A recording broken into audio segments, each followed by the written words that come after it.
Meu nego, deixa eu te contar a história que a história não conta, no avesso do mesmo lugar. Na luta é que a gente se encontra. Brasil, meu dengo, a mangueira chegou, com versos que o livro apagou. Desde 1500 tem mais invasão do que descobrimento. Tem sangue retinto pisado atrás do herói, emoldurado. Mulheres, tamoios, mulatos. Eu quero um país que não tá no retrato. Brasil, o teu nome é Dandara e a tua cara é de Cariri. Não veio do céu nem das mãos de Isabel. A liberdade é um dragão no mar de Aracati. Salve os caboclos de julho, quem foi de aço nos anos de chumbo. Brasil, chegou a vez de ouvir as Marias Marins, Marielles, Malês.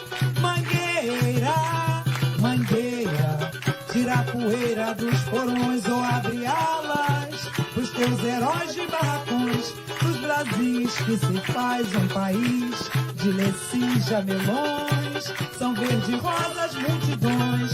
Mangueira, tira a poeira dos porões ou abre alas pros teus heróis de barracões, dos Brasis que se faz um país de lecis, jamelões. Brasil, meu nego, deixa eu te contar.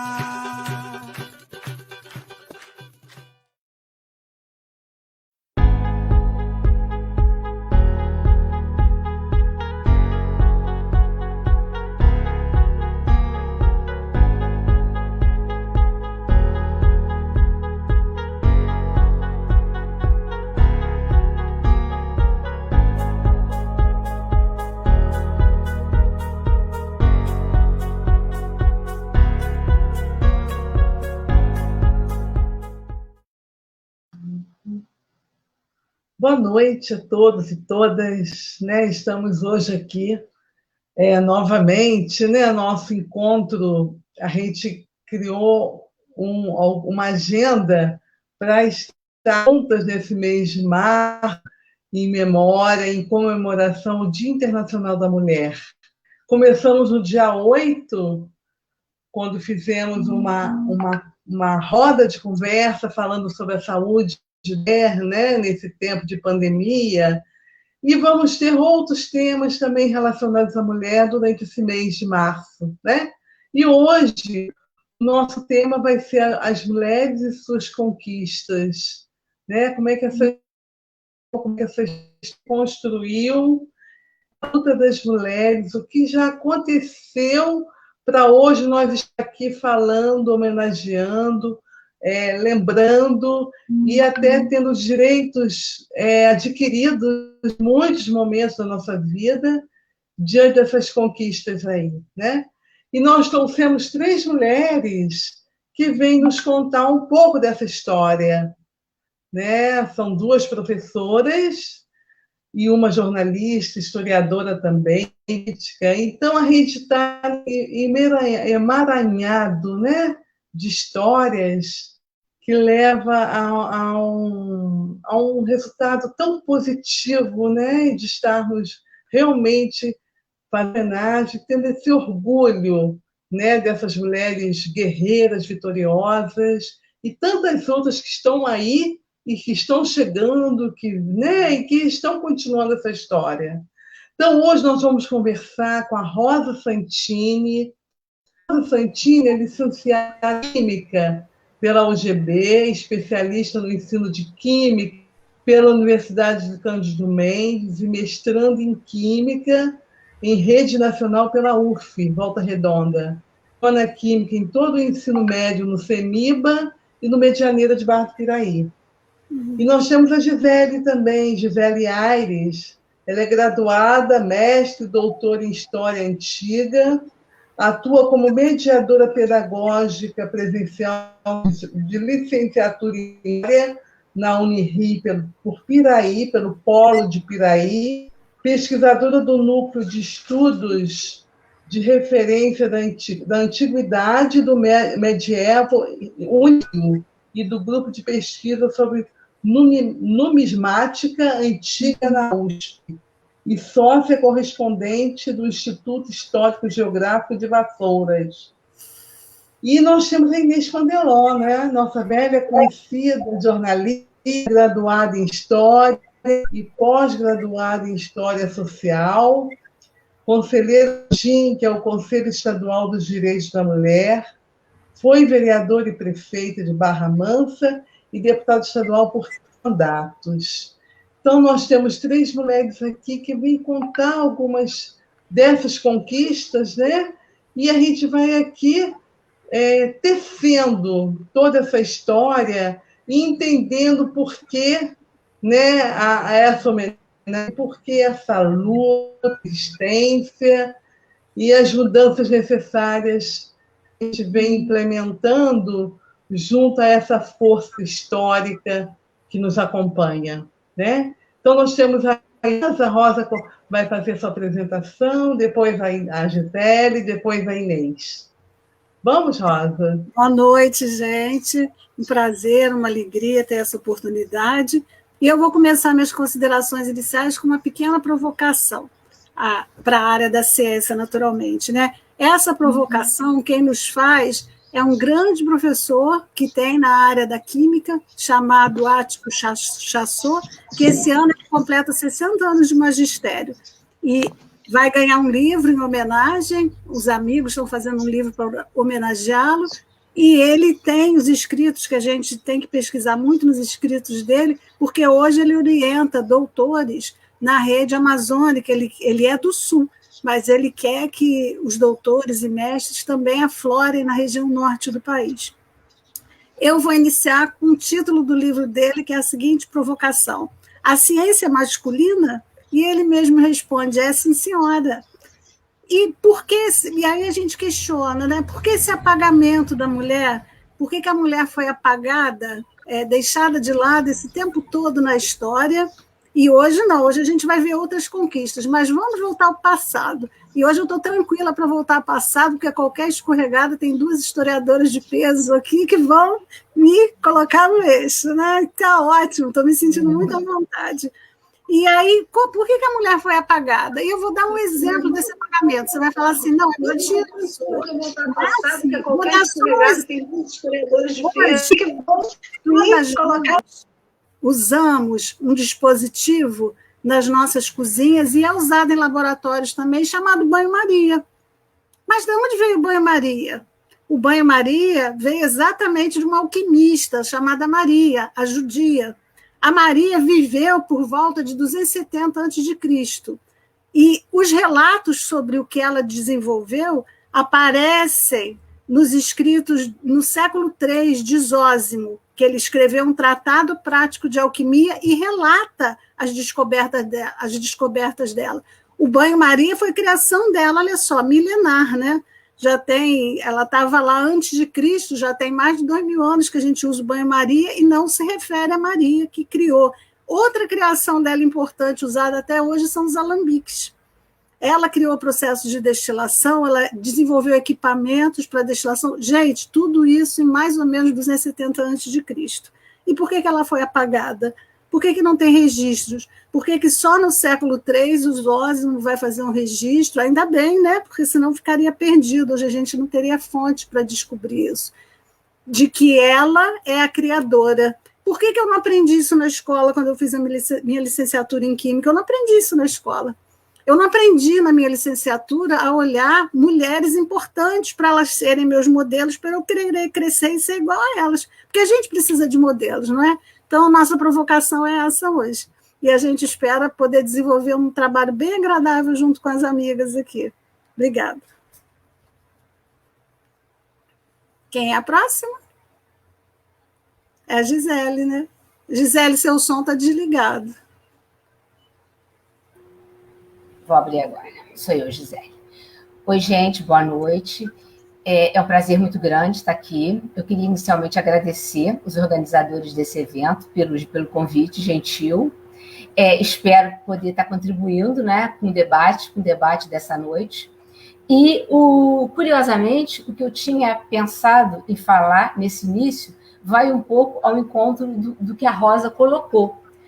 Porque a minha fala inicial era justamente para lembrar que a entrada das mulheres como historiadoras, a entrada das mulheres na história, produzindo história como historiadoras, ela é muito recente, na verdade. Ela data do final da segunda metade do século passado. A gente só vai ter no Ocidente mulheres historiadoras a partir de 1960, na escola francesa, na França, é que você começa a ter... Claro que você tem movimentos esporádicos, desde a antiguidade você tem algumas mulheres raras que se utilizam da palavra escrita na antiguidade, na Idade Média, você tem, obviamente. Mas eu digo assim, isso como um movimento efetivo, de peso, a ponto de fazer a diferença, isso só se consolida a partir do final do século passado. Hoje em dia, a gente tem muitas mulheres na academia, muitas mulheres produzindo história, muitas mulheres escrevendo história. Isso, de certa forma, eu acho que ajuda a gente a entender por que os nossos livros de história, principalmente para quem já não é tão novinho assim, era repleto de homens. Era uma história de homens, escrita por homens. Você tinha só nomes masculinos, e quando você olhava a bibliografia também, eram, na sua grande maioria, livros escritos por homens. Essa é uma questão interessante. E uma outra questão também, de eu não me estender demais, é que o fato das mulheres elas terem começado a atuar como historiadoras, isso provocou também uma mudança do objeto da história. Claro que houve muitas outras mudanças, muitas outras coisas foram estudadas no final do século XX, outros novos temas surgiram na academia. Mas como a gente está falando de conquistas femininas, um dos novos temas que foram surgindo foram as chamadas História das Mulheres e depois a História de Gênero, que é a história que estuda o masculino e o feminino. O que é ser mulher, porque o que é ser mulher foi mudando no decorrer do tempo, e o que é ser homem também, que foi mudando também no decorrer do tempo. Então, não é que essas mulheres não existissem, elas existiam, mas elas eram pouco olhadas, elas eram pouco estudadas. Elas estavam ali, mas não estavam, era uma história de homens. Então, a presença de historiadoras mulheres lançou um novo olhar sobre esses objetos, sobre as ações das mulheres no passado. E aí surgiu, dentro da história, essas vertentes, inicialmente a história das mulheres, depois a história de gênero, etc. e tal. E tudo isso, né, foi importante para dar voz, dar espaço, dar visibilidade a essas ações femininas no passado. E a minha fala de hoje, posteriormente, vai ter um pouco disso, né? Eu vou tentar trazer um evento em que as mulheres tiveram parte na antiguidade e tentar estabelecer um diálogo entre isso e a atualidade. É isso. Olá, Vale para a sessão também. Parece que agora sou eu, né? Você, Inês, isso mesmo. Então, boa noite, gente, todo mundo que está seguindo aí a nossa live. Quero cumprimentar a Rosa, a Gisele, a Fátima, também a Lívia, que não está aparecendo aí, mas foi quem me contactou diretamente. Uma alegria estar aqui conversando com vocês, aprendendo mais um pouco e passando também um pouco daquilo que a gente foi adquirindo, conhecendo ao longo da trajetória, né? E cada passo é um aprendizado a mais. Então, aqui vai ser muito bom, com certeza. A começar, quando a Gisele fala da ciência, né? Que importância hoje, num tempo de negacionismo, levantar a importância da ciência Desculpa, minha garganta não está boa.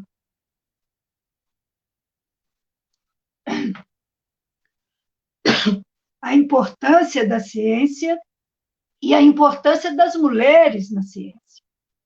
E de como as mulheres fazem a história, participam das histórias e o quanto elas foram alijadas desse processo. É muito bom, e eu quero parabenizar as pessoas que organizaram e o tema, porque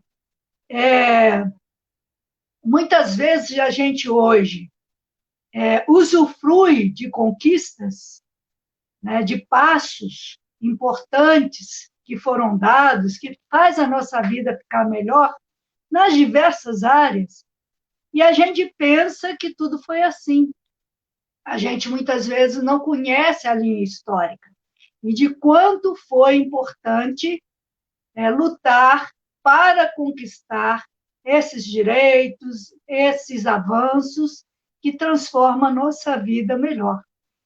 Então, eu, nesse primeiro momento, quero desejar um ótimo encontro e que a gente possa trazer mais esses temas para que a sociedade de hoje possa entender esse processo, né? Essa linha histórica e a necessidade da gente continuar na batalha por dias melhores. Eu acho que esse é o objetivo do encontro, né? A gente pensar a história que essas mulheres criaram, construíram e conquistaram, né? A partir daí, a gente enxergar esse mundo que a gente está vivendo hoje, né? E quanto ainda a gente precisa contar. Mas o orgulho de ter visto tantas histórias bonitas, tantas conquistas, e que agora a gente vai conversar mais sobre elas, né?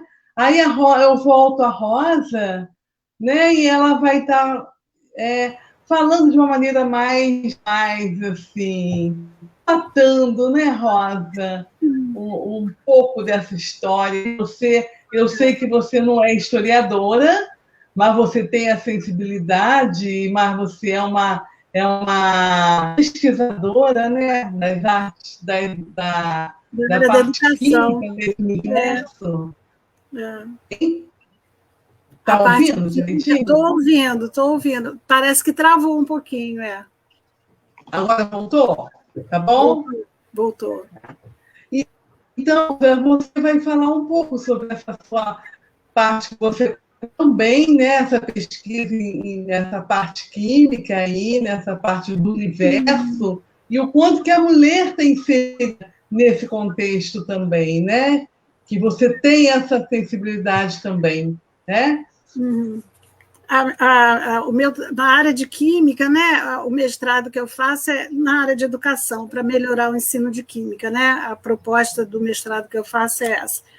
Então, a gente já falou da Maria judia, né? Mas, além da Maria, assim, se a gente for buscar, a gente vai encontrar muita coisa. Eu trouxe assim, alguns exemplos para ficar marcados para a gente, né?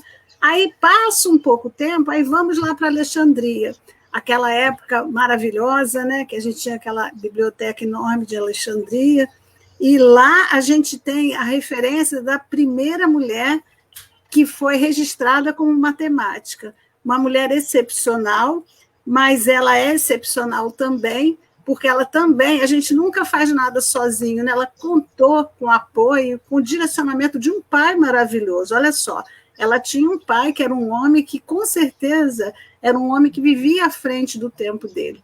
Para, naquela época, a Hipácia de Alexandria, ela viveu mais ou menos, eu esqueci de botar a data aqui, se as meninas da história aí lembrarem, na época que tinha Alexandria, né, que tinha a Biblioteca de Alexandria.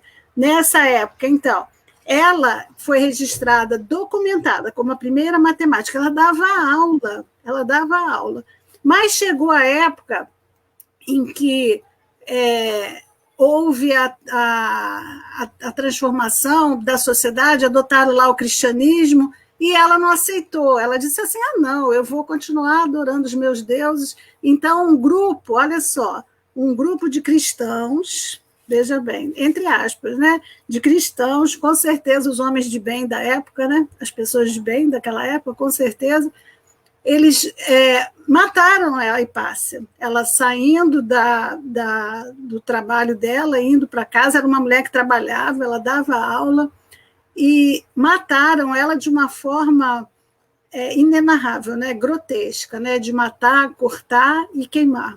Foi grotesca a forma violenta que ela desapareceu, que tentaram, né, fazer com que ela desaparecesse da história. Mas ela ficou aí como registro da nossa primeira matemática, uma mulher à frente do tempo, filha de um homem também à frente do tempo. As acusações sobre ela que pesavam eram de blasfêmia e de sentimento anticristão. E aí teve essa morte violenta.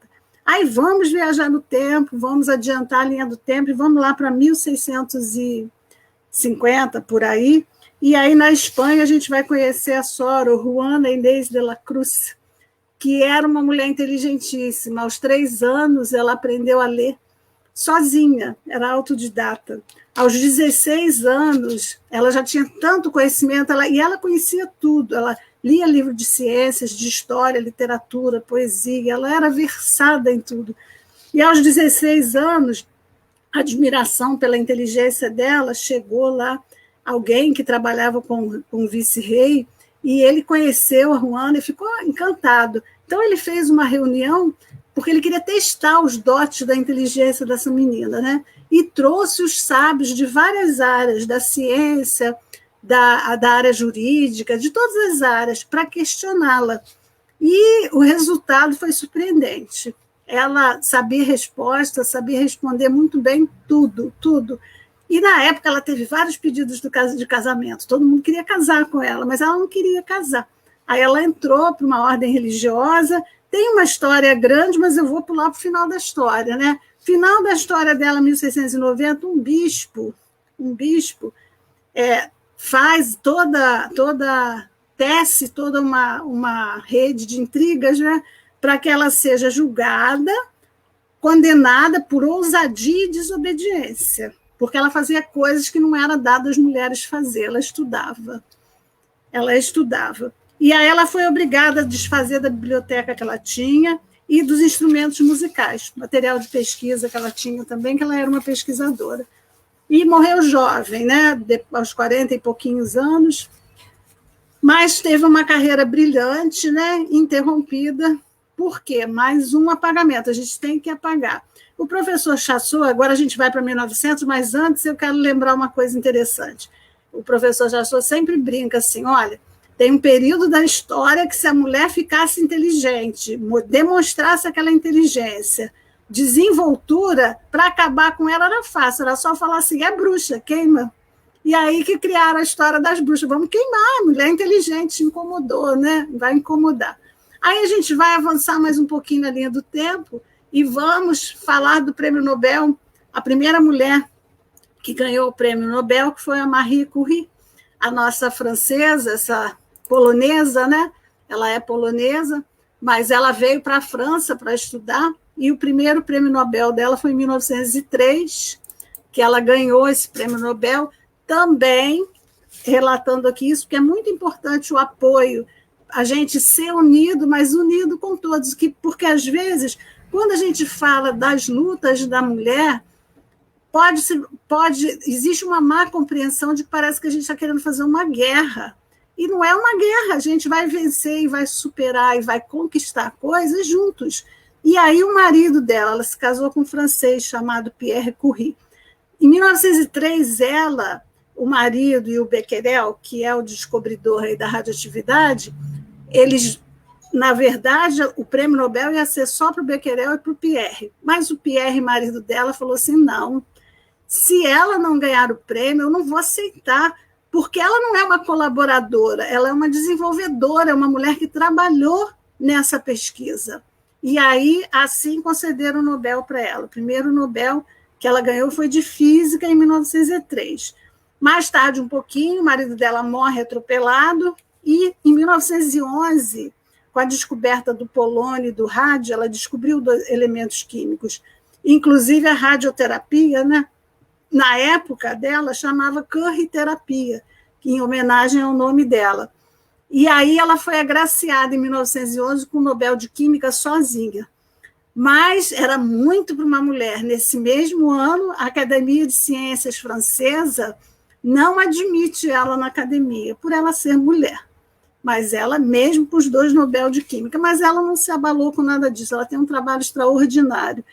Durante a Primeira Guerra Mundial, essa época que eu relatei aqui, que é a época da radioatividade, é a época da descoberta do raio-x também. O que ela fez? Ela montou unidades móveis de raio-x, ela dirigia caminhonete com aparelho de raio-x que ela desenvolveu, aparelho portátil para ir aos campos de batalha, para ir nos hospitais, lá nas enfermarias, e radiografar, trabalhar para ajudar os soldados que tinham sido feridos com a guerra. E aí, esses carrinhos delas, o carrinho da Marie Curie ficou conhecido como Petit Curie, pequenos da Marie Curie, né? E aí a pergunta, né, para os estudiosos do comportamento humano e para as historiadoras também, a angústia, onde que começou isso tudo?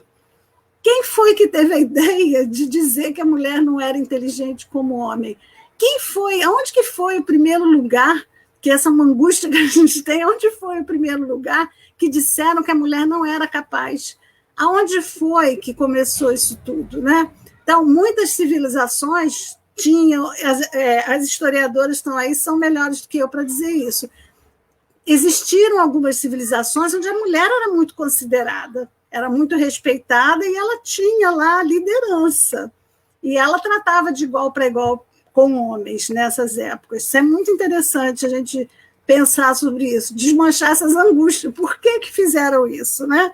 Aí a gente pensa que a gente também hoje, a gente tem que conhecer os estereótipos que criaram para a gente trabalhar desmanchando. E a gente já viu que tem todo um trabalho no decorrer da história para desmanchar os estereótipos. Deixa eu dar um exemplo aqui, que se estiver fora de proporção, me corrijam, por favor.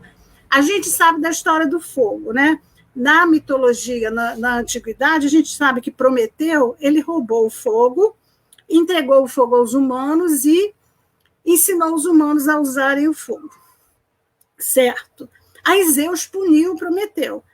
Colocou ele amarrado para que o fígado dele, num local aberto, para que o fígado dele fosse comido todos os dias, para que à noite o fígado se regenerasse e no dia seguinte a águia comesse novamente o fígado dele. Mas não bastou só isso, mas ele foi salvo dessa tortura por um outro homem. Mas olha o interessante, o intrigante da história. Zeus ficou muito zangado com a rebeldia do Prometeu, de roubar o fogo e entregar para os humanos, porque foi muito grave, né? Ele não só entregou, ele ensinou a usar. Que aí, o que ele fez? Ele trouxe a Pandora, né? Aí não sei, no contexto histórico, a Pandora acusam a curiosidade dela de ter aberto a caixa de todas as maldades. E aí, a maldade do mundo, todas as maldades durante muito tempo são por culpa da curiosidade dela, porque se ela não fosse uma mulher curiosa, isso não teria acontecido, certo? Então, e aí o que ia acontecer com os meninos que estavam estudando naquela época? Os meninos iam ouvir essa história. E os meninos e a sociedade iam ouvir essa história. E essa história ia impregnar o coração das crianças, dos adultos, criou o estereótipo. Olhava para a mulher, mulheres são aquelas que abrem a caixa, que são curiosas, que estragam tudo. Cuidado com as mulheres. E aí é mais um momento para a gente refletir. Esse exemplo que eu estou citando é um dos exemplos numa sociedade, porque em outras sociedades, em outras épocas, com certeza, tem outros estereótipos que foram formados. A civilização cristã, a gente tem também estereótipos de mulher, tanto é que tem as passagens lá do apóstolo Paulo, sem briga com religião não, porque eu sou uma pessoa que tem religião, mas eu sou uma pessoa que tem religião, mas eu quero ter uma fé raciocinada. O apóstolo Paulo, ele tem trechos de muito homem da época da civilização que ele vivia, eu consigo entender isso. Eu consigo entender que quando ele escreve aqueles textos que a mulher tem que ficar submissa ao homem, que ela não pode falar na igreja, ela não pode abrir a boca para falar. Ela tem que fazer pergunta para o marido dela se ela quiser saber de alguma coisa. Eu entendo que ele era um homem que estava sujeito aos costumes daquela época, daqueles homens. Ele não conseguiu vencer aquilo, apesar de ter vencido muitas coisas. Tem coisa que é demais, né? Muita coisa para uma pessoa só vencer, né? E aí a gente precisa fazer o quê? A gente precisa desconstruir esses estereótipos trabalhando, construindo outros melhores, mostrando às mulheres o quanto que elas vão sendo mulheres que constroem, que colaboram, mulheres que contribuem, principalmente. Não são pessoas que fazem maldade, estão nos dois sexos.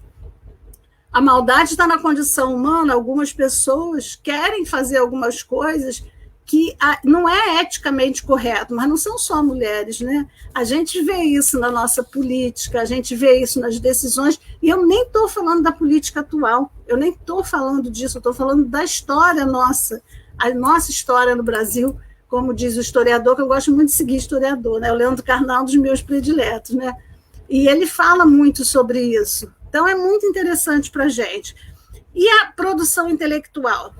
Essa produção intelectual científica, artística também, não tem problema. Pode ser ciências, qualquer ramo da ciência, ciências humanas, da natureza, ciências sociais. A produção é muito masculina. Vamos voltando na história. Hoje em dia não é tanto assim. Hoje em dia a mulher já tem mais espaço, mas a produção sempre foi muito masculina. Mas a produção boa e ruim também, né? Porque tinha muita produção ruim. O Michael Hart, que é um americano, ele já morreu, mas ele é um americano nosso contemporâneo. Ele foi o cara que disponibilizou livros eletrônicos na internet, o cara que desenvolveu isso. Ele fez um livro chamado, uma pesquisa que ele fez com as pessoas, os 100 personagens mais influentes na história da humanidade. Quais seriam? Dos 100, sem brincadeira, 100 listados, muitos que a gente conhece, só 2 mulheres.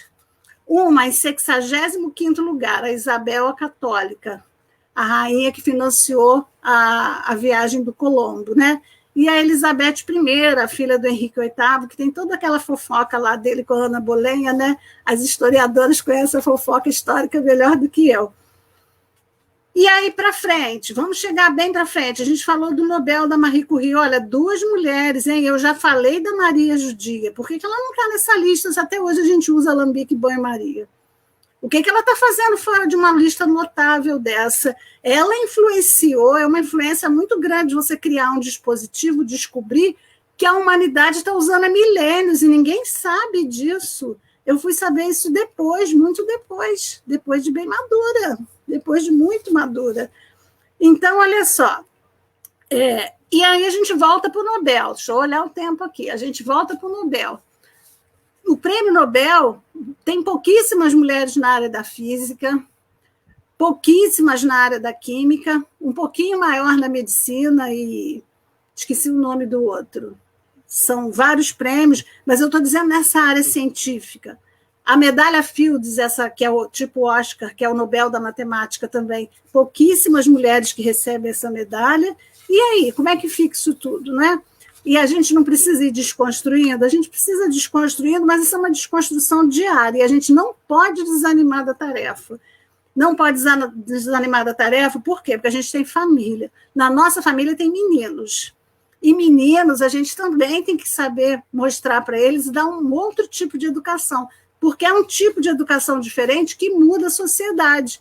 Arrumando o homem, a gente arruma o mundo. Arrumando o ser humano, a gente conserta o mundo. Para consertar o mundo, tem que ter um conserto, uma estruturação interior.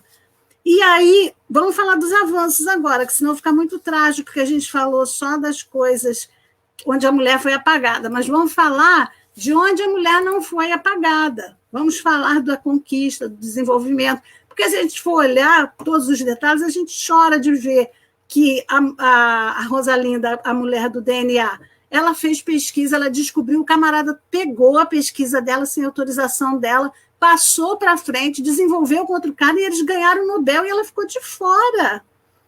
Fora isso, tem outras histórias que a ciência está cheia de histórias que os homens dão uns golpezinhos nas meninas e ficam com o mérito. Que você dá uma ideia, isso eu vi num debate de pesquisadoras, que é muito comum isso, a mulher dá uma ideia excelente, e aí ignora, olha o jeito de apagar moderno, ignoram a sua ideia. E daqui a pouco o sujeito aparece lá, o moço aparece com a sua ideia, falada de uma forma diferente, mas é aquela ideia que você deu. Isso é uma forma de apagamento também, de desconsideração com o pensamento, com o raciocínio e com a capacidade que a mulher também tem de estar em qualquer área do conhecimento, inclusive nas exatas. E aí outros problemas que as pesquisadoras mulheres, né? Eu estou falando das pesquisadoras que desenvolvem trabalhos, e eu vou citar algumas atuais aqui que a gente tem no Brasil, que elas têm muita dificuldade quando chega a época da maternidade, porque aí a maternidade, ela caracteriza o quê?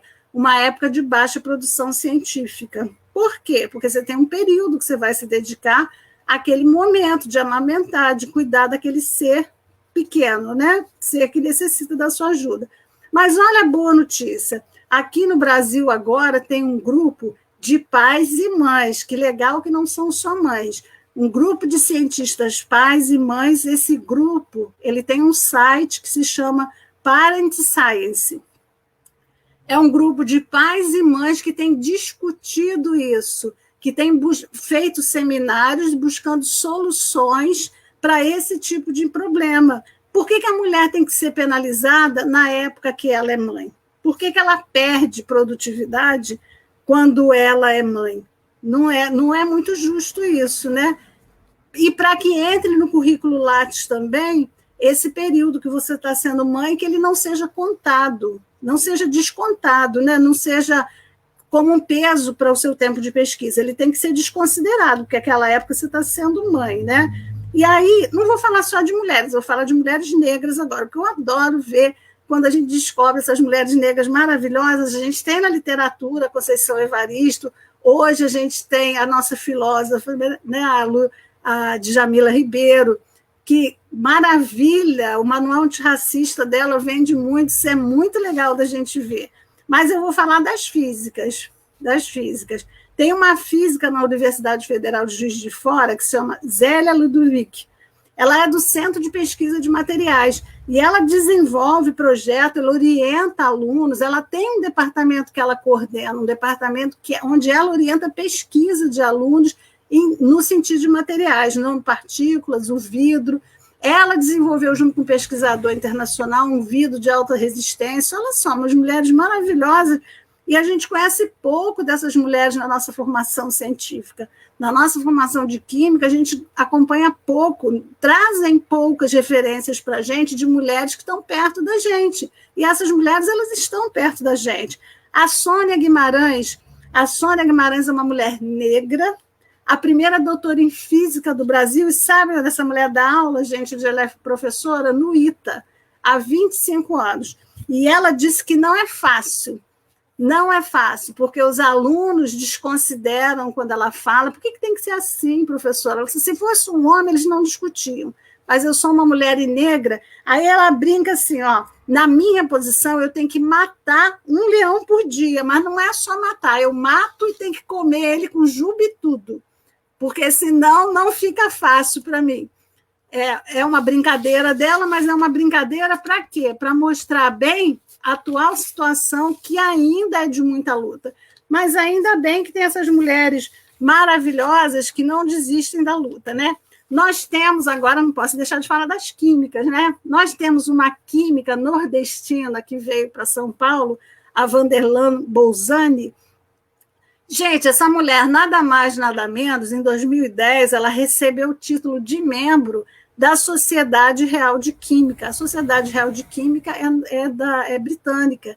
Aquela sociedade antiga, sesquicentenária, sei lá quantos centenas de anos tem aquela sociedade.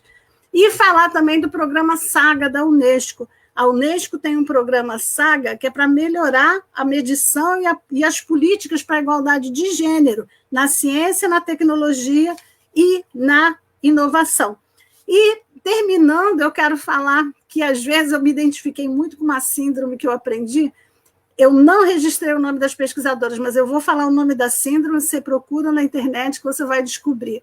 Uma das pesquisadoras disse assim, nossa, quando a outra pesquisadora me chamou para fazer, eu senti tudo isso que essa síndrome tem, que é a síndrome da impostora.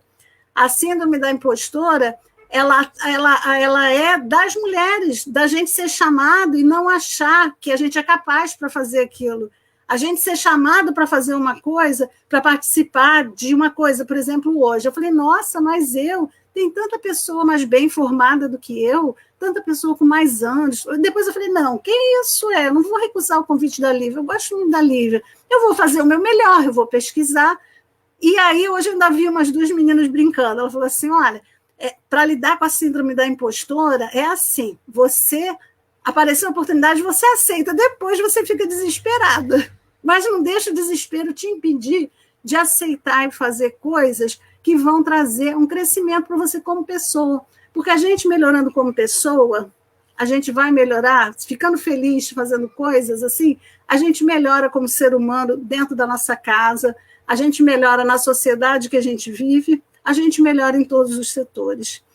Eu quero agradecer a oportunidade e fiquei muito feliz com o convite, apesar de ter ficado um pouco nervosa, e o primeiro pensamento meu foi assim, não, mas a Inês é uma pessoa que tem uma estrada, uma história tão grandiosa. Mas depois eu já tinha lido, eu falei, não vou sofrer de síndrome da impostora, então pesquisem sobre. Mulheres, não tenham medo de aceitar, é desafiador, vai dar um pânicozinho? Vai, mas vamos lá experimentar, passar, viver essa adrenalina, é muito gostoso. Muito obrigada pela oportunidade. Tá ótimo. Rosa, muito obrigada. Nossa, você contribuiu muito aqui conosco, Bia. E eu vou chamar, então, agora a Gisele para continuar essa história das conquistas, né, Gisele? Isso. Aí depois a Inês, né? Eu gostei da fala da Rosa, que eu descobri mais uma tática para lidar com a síndrome da impostora. Interessante. Você aceita, depois se desespera, aí dá um jeito. Ok, legal. Interessante. Então, gente, eu dividi a minha fala em dois momentos. Eu vou relatar um acontecimento. Como a Fátima me apresentou no início, eu sou pesquisadora na área de antiguidade. Eu vi que a antiguidade foi muito citada aí, né, nas falas anteriores. Eu sou pesquisadora na área de antiguidade. Então, eu vou tentar rapidamente, vou tentar não extrapolar o tempo. Quando estiver faltando aí 3 minutos, por favor, me avisem. Então, eu vou relatar um acontecimento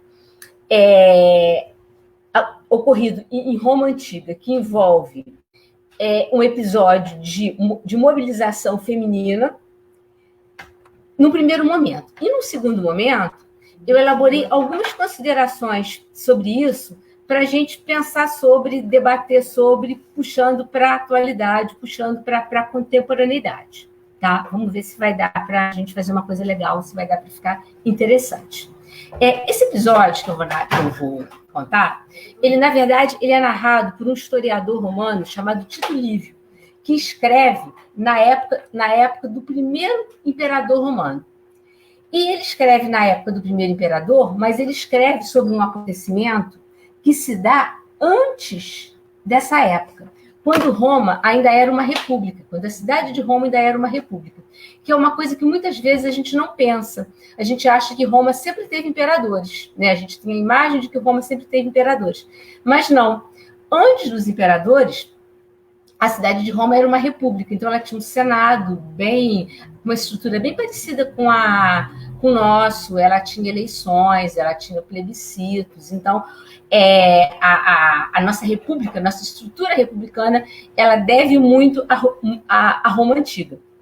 E aí, Tito Livio conta que em 195 a.C., aconteceu um fato que ele quase que pede licença aos leitores dele para contar, que ele diz o seguinte, que no meio das coisas importantes, dos cuidados provocados pelas grandes guerras, veio um episódio que era pouco digno de ser relatado. Mas pelo debate suscitado, pelas paixões suscitadas, pelo debate que ele provocou, ele ia contar aquele fato aqui. Note que Tito Livio, e lembrem disso, por favor, que eu vou voltar a isso no final. Tito Livio, ele é um homem que faz uma história de homens para homens, aquilo que a gente estava falando agora mesmo, quando a gente falou do apagamento das mulheres na história. E que acontecimento foi esse? Nesse ano, foi proposta a revogação de uma lei, que era uma lei suntuária. O que era uma lei suntuária? Era uma lei que limitava o luxo em Roma. Então, você não podia possuir ou ostentar mais que determinada quantidade de ouro, você não podia usar tecidos de cor púrpura, que eram tecidos muito caros, tecidos muito importados, você não podia andar pela cidade com carruagem puxada por cavalos. Então, essa lei especificamente que eu estou falando, essa lei de 195, ela havia sido promulgada numa época de guerra, que era uma época de contenção de despesas, né? Uma coisa mais ou menos assim. E nesse momento, um tribuno havia proposto que essa lei fosse revogada. E foi um debate intenso, uns queriam que fosse, outros queriam que não fosse. E Tito Livio conta que as mulheres, em especial, queriam que essa lei fosse revogada, porque elas queriam usar as suas joias, queriam usar os seus tecidos coloridos, os seus tecidos de cor berrante, né, de cor vermelha intensa.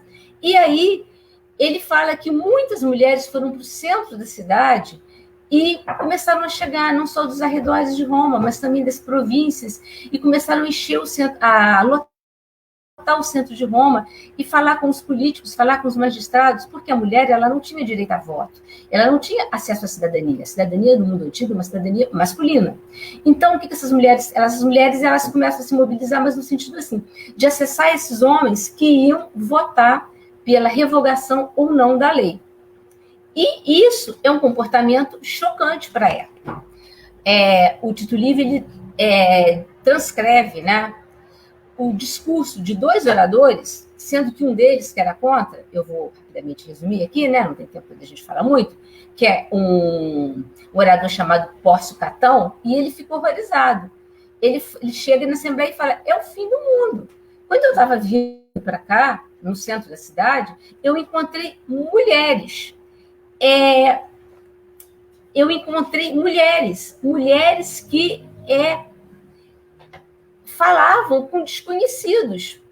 Onde já se viu isso? Uma mulher sai de casa e fala com desconhecido. Isso não é uma postura de uma mulher. Ela tem que ficar em casa. E se ela quiser alguma coisa, ela tem que falar com seu marido. Acho que a Rosa falou alguma coisa que me lembrou essa passagem na fala dela. Ela tem que falar com seu marido. E que seu marido que venha no espaço público e reivindique por ela. E aí ele dá uma bronca nos homens. Ele fala, a culpa é de vocês não souberam controlar suas mulheres individualmente. Se vocês tivessem sabido suas mulheres individualmente, elas não estariam agora nos ameaçando coletivamente. E aí ele continua, ele fala, olha, as mulheres hoje em dia já têm mais liberdade do que elas tinham na época dos nossos ancestrais. O que vai acontecer se a gente ceder mais uma vez? E ele também desqualifica o argumento dessas mulheres, o que elas estão reivindicando. E ele fala, elas não estão aqui para pedir pelos seus parentes, pelos seus filhos, pela sua família, pelos seus deuses, não. Elas querem ostentar, simplesmente ostentar. Bom, e por aí vai, é um discurso longo, o Tito Livio transcreve, depois ele transcreve a fala do outro tribuno, que fala a favor, e o debate continua. E aí Tito Livio fala, no dia seguinte tem mais mulheres na rua, inclusive na porta da casa dos políticos. E no meio dessa confusão toda, a lei acaba sendo revogada. A proposta de lei acaba sendo aceita do tribuno e a lei acaba sendo revogada. E a gente tem, em 195, um episódio de mobilização feminina em que as mulheres conseguiram, desse jeito meio torto, que uma lei fosse, ou pelo menos contribuíram para que uma lei fosse abolida em Roma. E a partir daí, a partir desse episódio, eu procurei colocar aqui algumas reflexões para a gente tentar pensar nesse fenômeno. A primeira delas é que, eu não sei se isso é bom ou ruim, mas que a luta das mulheres por conquistas no espaço público, ela é muito antiga. Esse episódio, como eu disse, eu acho que é a terceira vez que eu afirmo, ele é do 2º século antes de Cristo. Embora o movimento ele tenha ganhado força a partir do século XIX, a partir do século XX, com o advento do movimento feminista, esforços, ainda que raros, para romper o jugo imposto pela sociedade patriarcal, ainda que mais raros, ainda que menos concentrados, eles sempre existiram.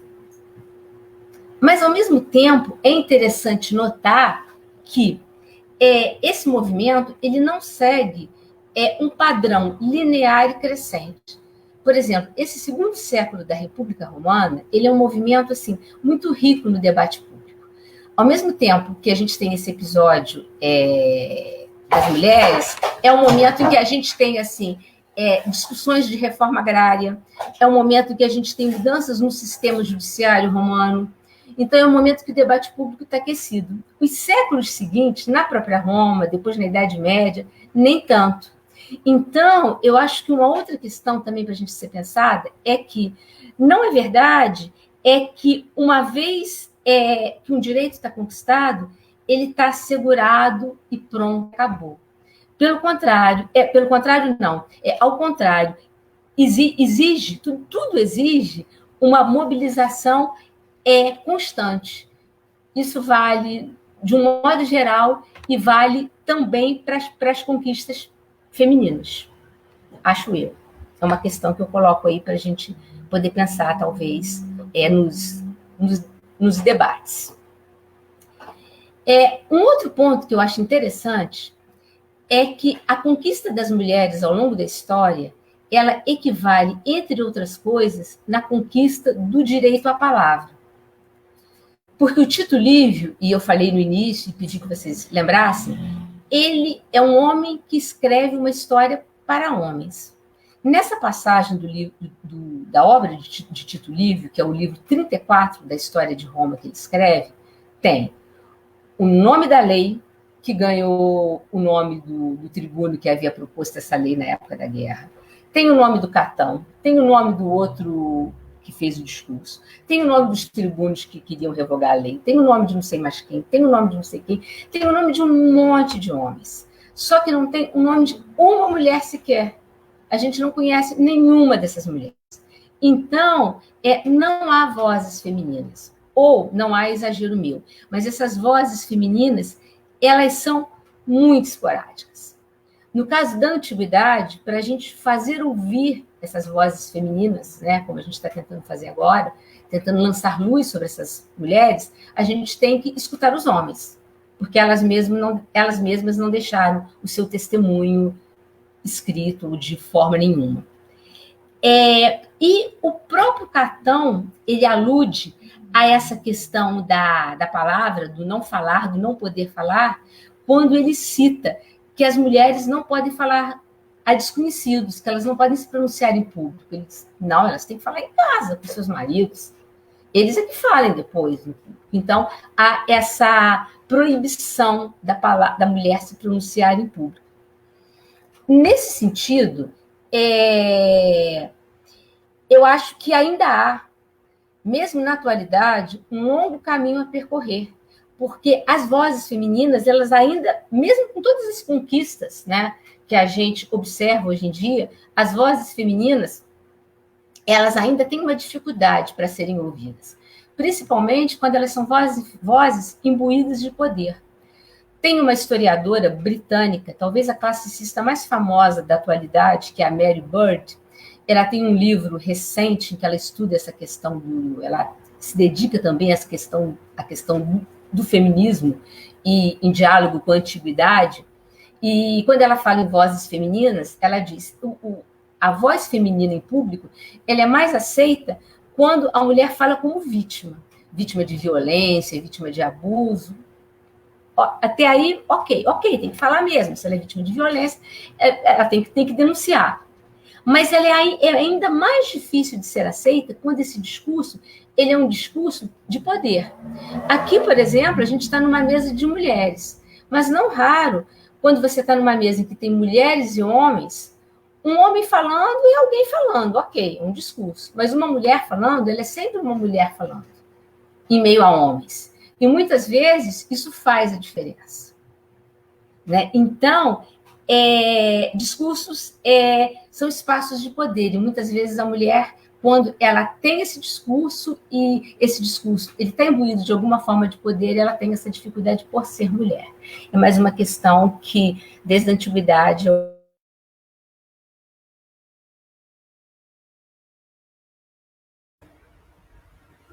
ainda não acusou meu tempo ainda. Uma terceira questão é que eu imagino, embora Lívio não fale isso, é que boa parte dessas mulheres que queriam a revogação das leis eram mulheres ricas, porque mulheres que queriam ostentar ouro, ostentar tecidos de púrpura, andar com cavalos, com carros puxados por cavalos, eram mulheres ricas. Eram mulheres... Porque Roma, nessa época, eu não sei se eu falei isso no início da minha fala, já era uma cidade que havia conquistado muitos povos ao redor do Mediterrâneo. Então, era uma cidade que já havia se enriquecido muito. Muita riqueza, muito luxo dos povos conquistados haviam entrado em Roma e beneficiado principalmente a elite romana e as famílias que pertenciam à elite romana. Então, eu imagino que essas reivindicações partiam principalmente das mulheres aristocratas.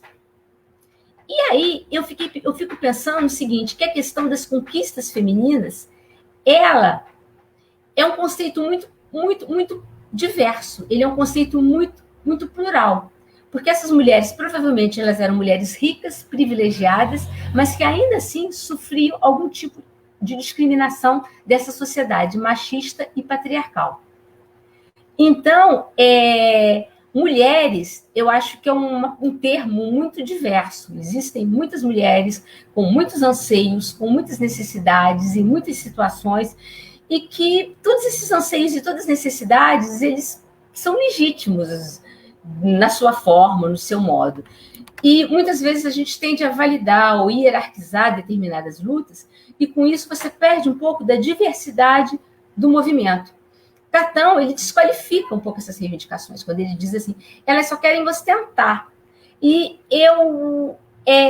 ele desqualifica com base nos valores da sociedade romana, que era uma sociedade conservadora, que austera, que valorizava a simplicidade, a austeridade e tudo mais. Mas eu não sei se esse é o melhor caminho, você hierarquizar essas lutas. Eu acho, volto a falar, que existem muitas mulheres, muitas conquistas, muitas lutas, e todas elas são importantes. A Rosa falou, eu vou fugir um pouquinho, mas para pegar uma coisa que a Rosa falou, quando ela falou da Marie Curie, quando ela fala do homem, da questão de você estar junto, eu acho que é uma questão também na história. Quando eu falei na história das mulheres, da história de gênero, é interessante isso. Não é você fazer uma história de mulheres em contraponto a uma história de homens. É você fazer uma história global, você fazer uma história total. Não é você dar o troco, ok, a gente só falava de homem, agora a gente só vai falar de mulher. Não. É questão de você tentar fazer uma história desigual, né? Menos desigual. Uma história que traga todos, mulheres, negros, escravizados, LGBTs, uma história plural. E todas as mulheres.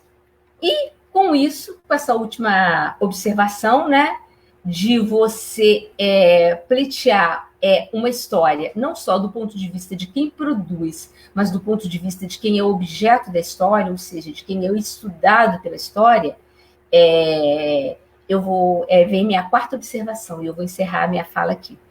O que a gente pleiteia é uma história, não só do ponto de vista de quem produz, mas também do ponto de vista de quem é objeto, de quem é estudado na história, uma história que seja menos desigual e que seja produzida num mundo menos desigual. Porque as duas coisas, na verdade, são inseparáveis. A história estudada e o mundo no qual ela é produzido. Porque a história, embora ela estude o passado, a história ela é produzida no presente. Então, a gente nunca pode perder, quando a gente está falando de história, perder esse olhar que, na verdade, eu estudo história a partir do presente. Então, o diálogo passado e presente, ele é uma constante na construção histórica. Na construção histórica. E, de certa forma, a luta das mulheres, a conquista das mulheres, né, nessa trajetória enorme, a Rosa falou lá, desde Alexandria, passou ali pela modernidade, passou por isso todo, e eu falei por antiguidade também. De certa forma, as mulheres, com a sua luta, né, elas contribuem para a construção dessa história que a gente quer que seja, que a gente deseja que seja menos desigual. É isso. Não sei se eu falei muito rápido, mas qualquer dúvida a gente conversa com mais calma nas perguntas. Muito obrigada. Gisele, muito bom, obrigada. Eu acho que a sua fala, né? Você fala na história plural, né? A história que não seja desigual, que tem que ser a história da mulher, né? A mulher é a origem de toda essa história. Ela começa a construir toda essa história, né? E aí, Inês, eu vou pedir para você falar um pouquinho dessa diversidade, dessa história plural, que a mulher sempre é a origem, né? Aí eu queria que você, como política, né, como historiadora também, jornalista, e tem essa visão, né, dessa história plural. Aí eu gostaria muito que você falasse um pouquinho sobre isso, entrelaçando as conquistas, né? As conquistas estão sempre presentes, né? Desde o tempo de Eva, a Bela e a Fera, né? Já diz a música. E as duas, quando falaram, eu fiquei pensando nessa música o tempo todo. Inclusive, quando a Gisele, não, a Rosa, né? Que falou agora, ela fala daquele movimento e a reação dos homens está parecendo a reação do agora. A frase parece ser a mesma, ou seja, a mulher já avançou, já conquistou. O que elas estão querendo mais? Elas têm que voltar para casa, estão deixando os filhos sozinhas, né? Bela, do lar, né? Então, deu a impressão que você estava falando de um fato acontecido nos dias de hoje. Eu vou fazer assim uma linha aqui também. Primeiro, eu quero lembrar de Maria Madalena e Joana d'Arc.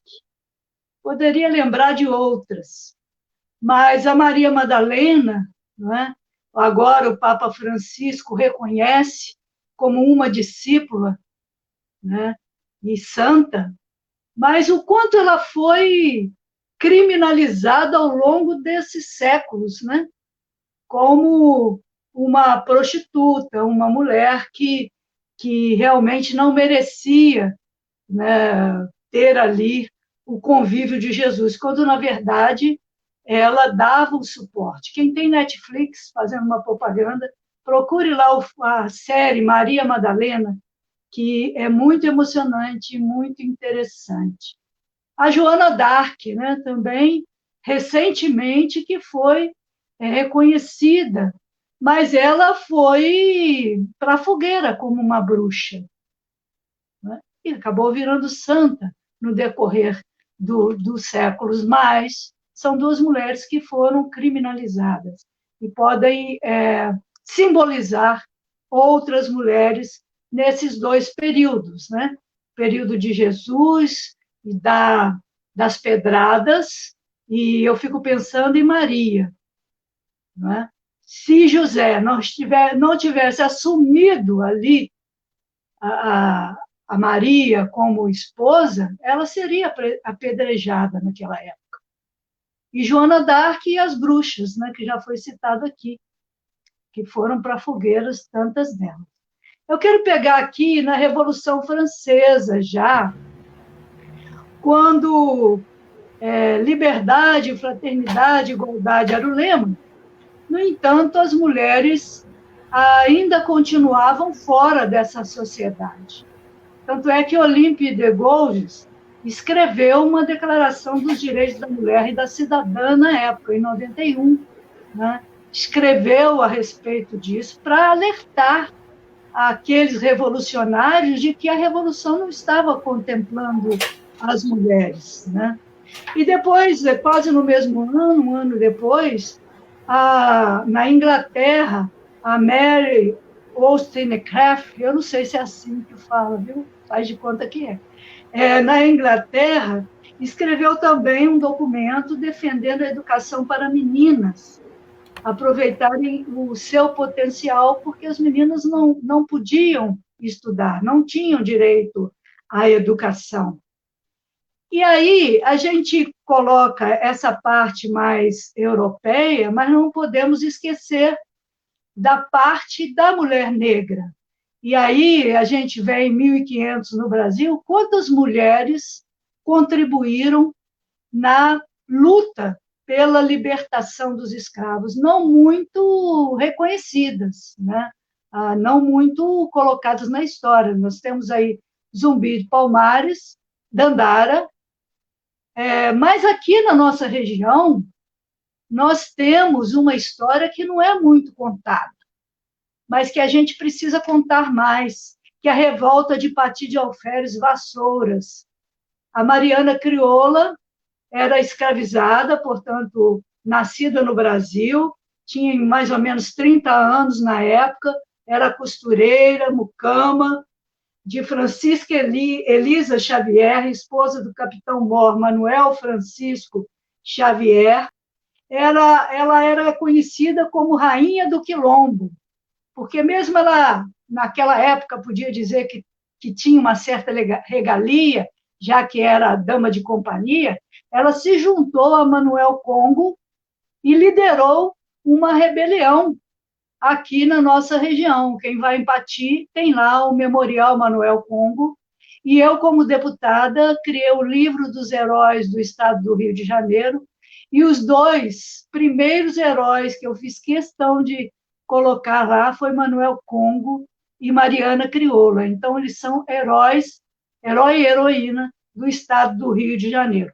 Ela era chamada Rainha do Quilombo porque ela liderou sozinha 200 escravos a lutarem pela liberdade aqui pertinho de nós, e é uma história pouco contada. Seguindo aí, a gente comemora, né, 8 de março, o Dia Internacional da Mulher. Muitas pessoas consideram essa rebelião também que teve em 1857, onde as mulheres lutavam por melhor condição de vida, por redução da jornada de trabalho, por melhores salários. Naquela época, as mulheres trabalhavam 14, 16 horas e levavam consigo os filhos, os menores também trabalhavam, né? E contam essa história, alguns dizem que não está comprovada historicamente, que é a história de que em Nova York, 129 operárias da indústria têxtil foram queimadas vivas dentro da fábrica, né? Mesmo que não tenha uma comprovação, eu sempre fico nessa dúvida, não tive oportunidade ainda de aprofundar, mas, de qualquer maneira, as mulheres, nessa época da Revolução Industrial, etc., elas também se rebelavam, elas também lutavam junto com os homens.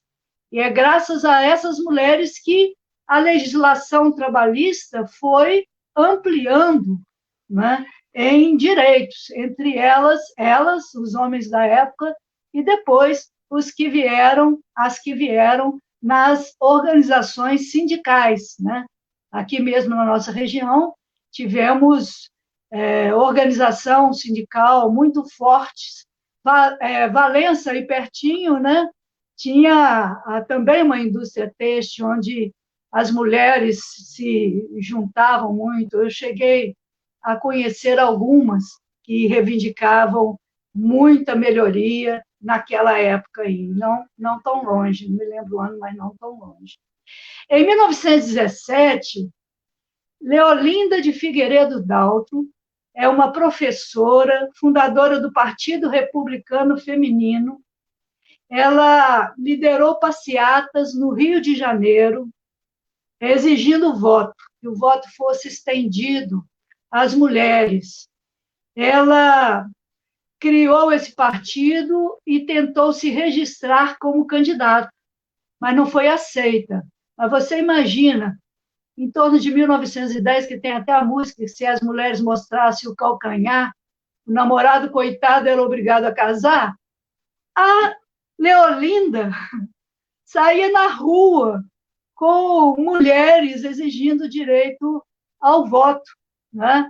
E, por conta disso, eu apresentei na Assembleia, e foi aprovado, o diploma Mulher Cidadã Leolinda de Figueiredo Dalto, que a cada ano homenageia 10 mulheres do estado do Rio de Janeiro que fazem trabalho com mulheres. Não são personalidades mulheres, são mulheres que fazem trabalho com mulheres, e homenageando essa mulher tão importante, que era uma baiana, mas viveu aqui no nosso estado.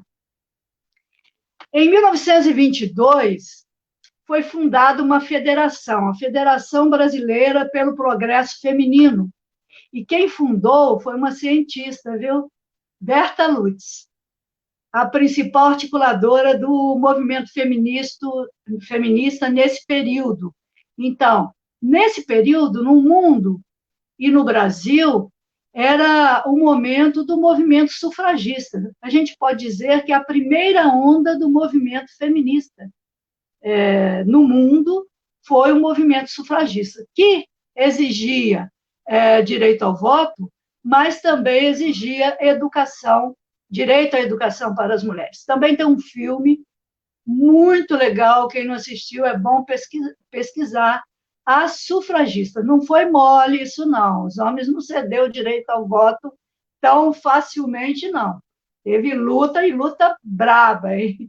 Pode ver lá no filme que vocês vão ver. E aí, em 1932, o Getúlio assina o novo Código Eleitoral Brasileiro, né? E por conta desse movimento todo. Às vezes, quando a gente fala do voto feminino, a gente esquece de dizer que houve uma luta.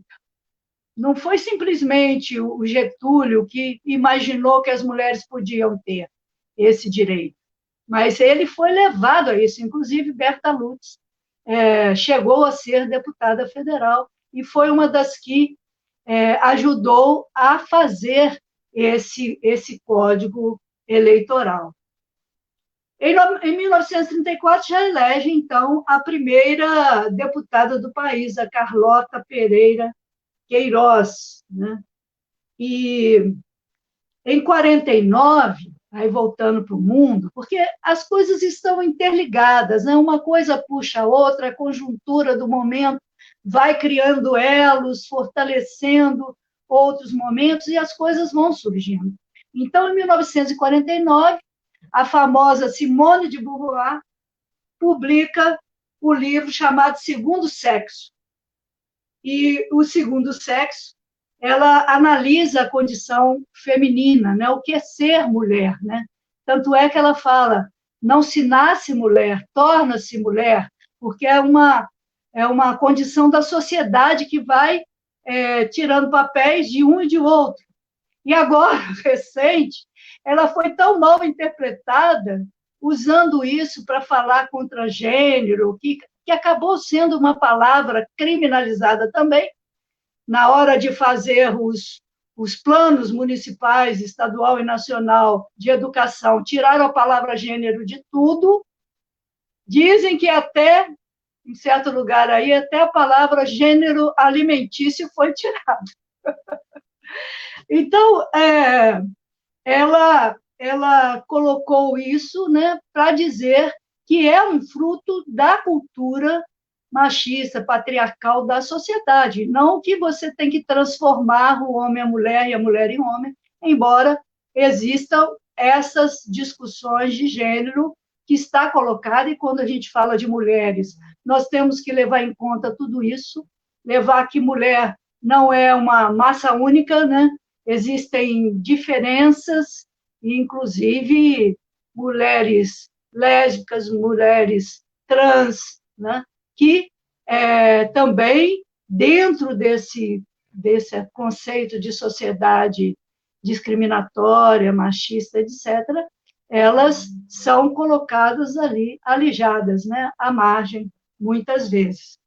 Depois, veio a pílula, viu, gente? A pílula foi também muito importante em 1961, que foi criada a pílula via oral, porque as mulheres eram escravas da gravidez a cada ano, né? A minha mãe, assim, vocês estão me assistindo com certeza também, um atrás do outro, e não tinha tempo para fazer outra coisa a não ser criar filhos. A pílula deu essa liberdade maior para a mulher. E tudo é fruto, a ciência, né, se colocando a serviço de uma luta, olhando se as mulheres ficassem tranquilas, só sendo mães, e não se colocado, muitas vezes, não sei se a ciência ia chegar a pensar numa pílula. Então, uma coisa, tudo é consequência da luta, mesmo que não seja explicitamente para ela, mas vai criando um clima. Nos anos 60 e 70, o mundo todo estão com guerras, né, revoltas e muita busca por direitos. Então, nasce essa questão mais forte do sufragismo, né? E também da segunda onda do movimento feminista no mundo, que principalmente nos Estados Unidos e na França, e a maior bandeira era a discriminação de gênero. Em 63, a Betty Friedan publica um livro denominado A Mística Feminista, ou feminina, alguns falam feminina. E ela retoma a ideia de Simone de Beauvoir. Então, volta de novo esse clima da discussão de que as mulheres precisam ter direitos. E isso vai influenciar diretamente na discussão e na organização das mulheres no mundo, na América Latina e no Brasil.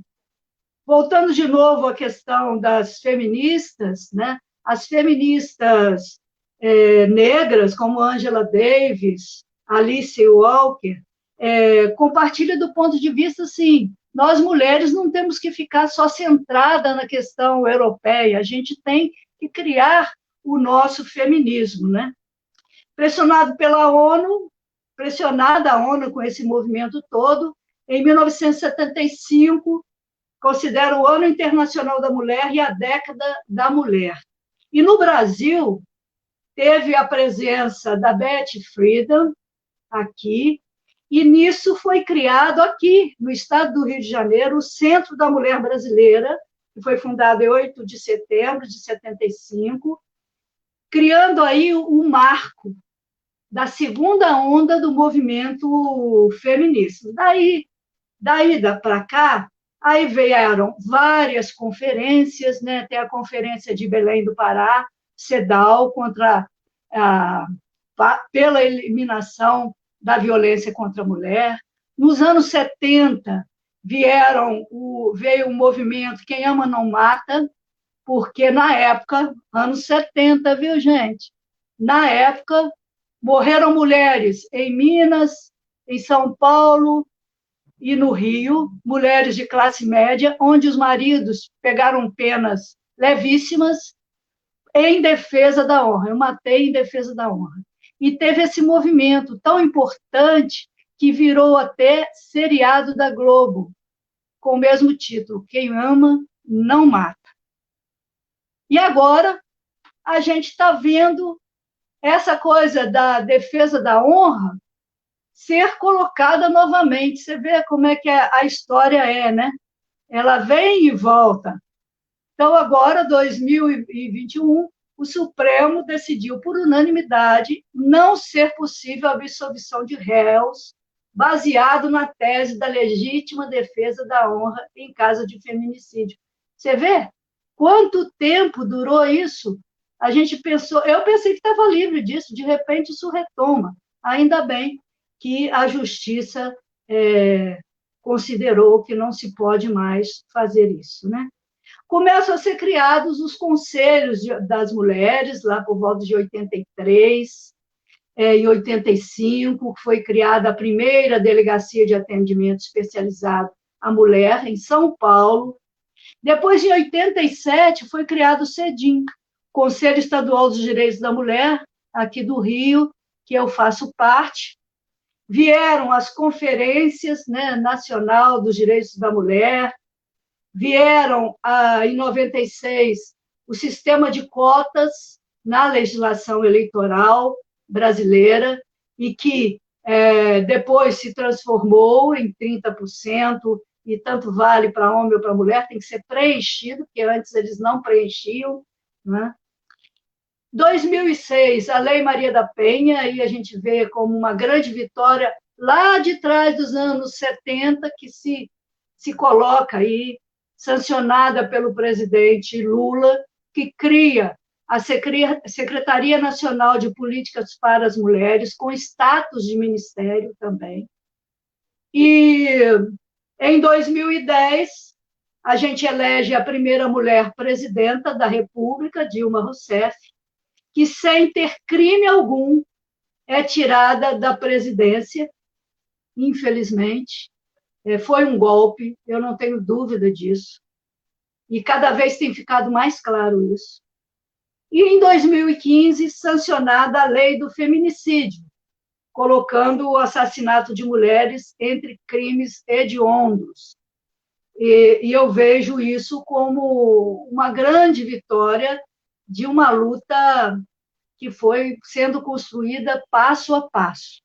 E hoje a gente está vendo alguns retrocessos. A Secretaria, por exemplo, Nacional, não existe mais, né? Não tem poder de ministério mais. Com isso, coordenadorias, secretarias municipais e estaduais também foram perdendo poder, né?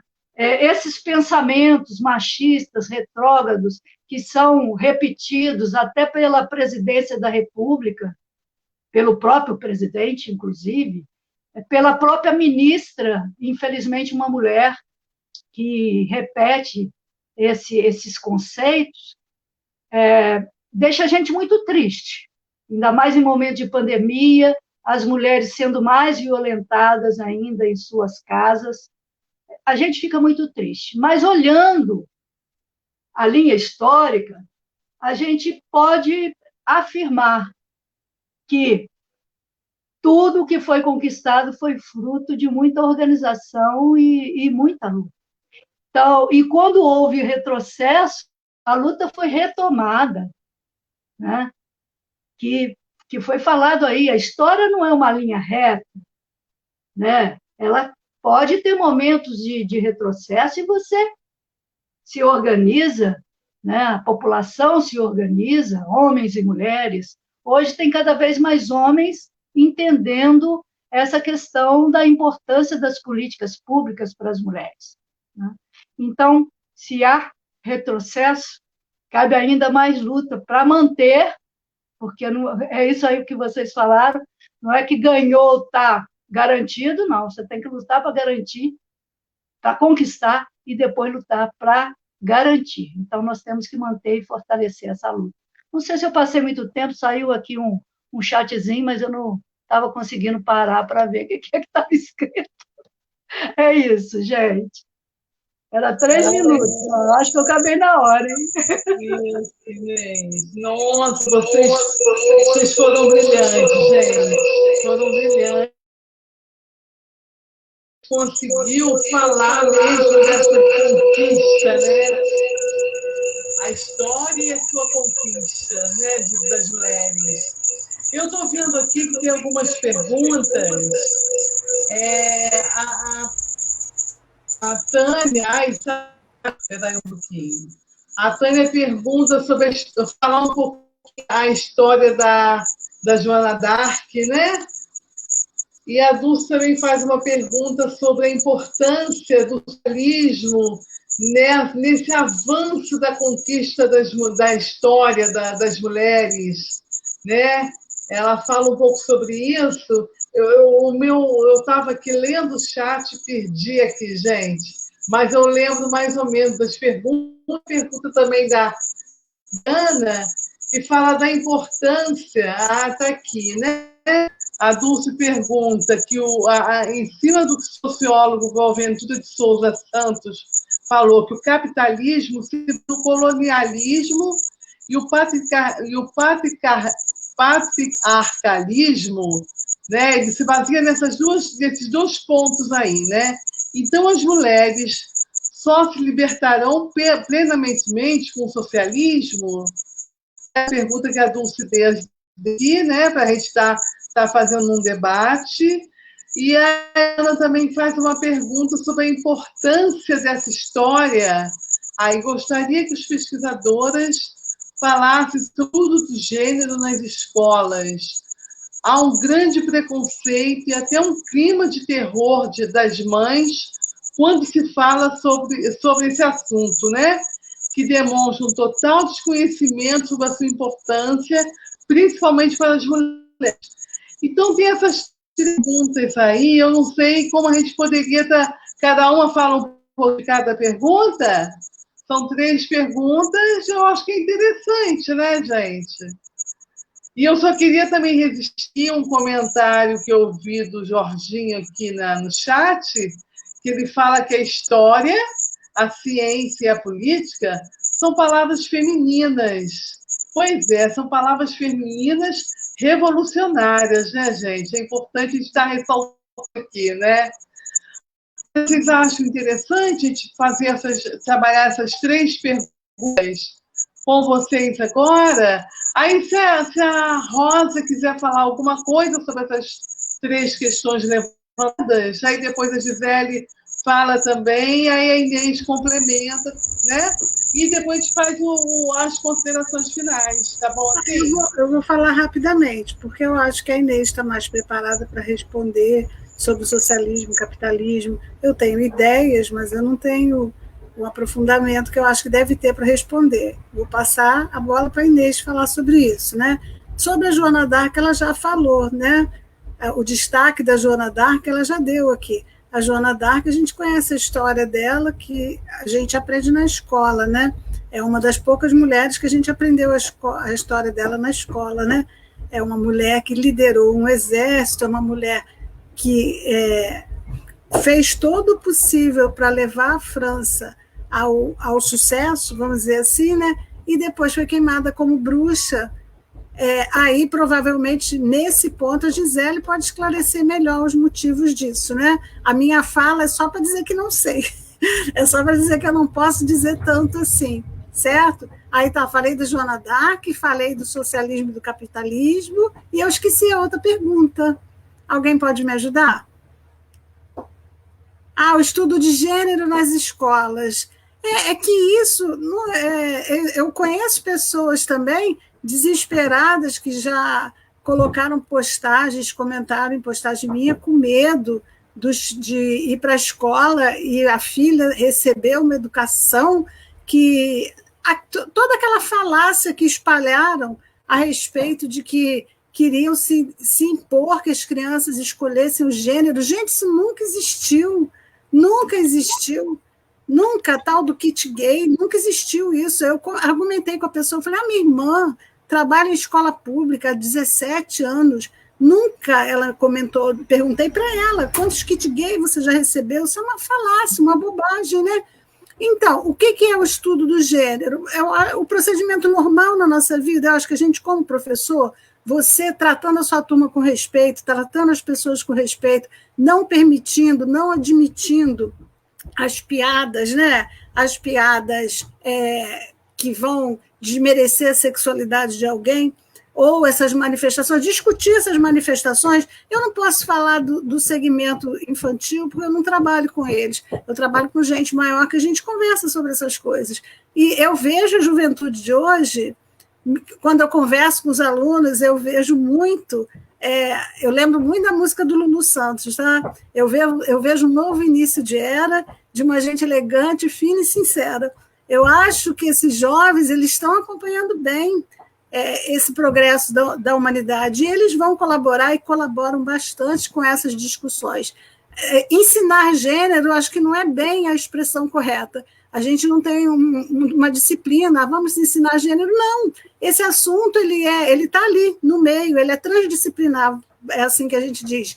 Ele vai estar embutido, ele vai estar enviesado no meio de tantos assuntos que a gente fala. Falei de ciência, a gente vai falar dessa coisa da mulher, a gente vai falar do apagamento da mulher, a gente vai falar isso. Eu falo disso de química com os meus alunos. Conto a história das mulheres que foram esquecidas, contra os caras legais que existiram, que dão apoio para a mulher, porque tem que dar bom exemplo de homem para os meninos também, né? Mostrar para os meninos que existem homens legais, homens modelos para ser seguido. Da mesma forma que a gente admira e gosta dessas mulheres, e elas são nossos modelos, os meninos também precisam disso. Mas não existe uma disciplina que ensine gênero. Gênero, ele permeia todas as disciplinas. Sempre a gente tem a oportunidade de falar sobre isso em história, em sociologia, em filosofia, na matemática, vamos falar de tudo isso, né? E aí eu passo a bola para as amigas aí.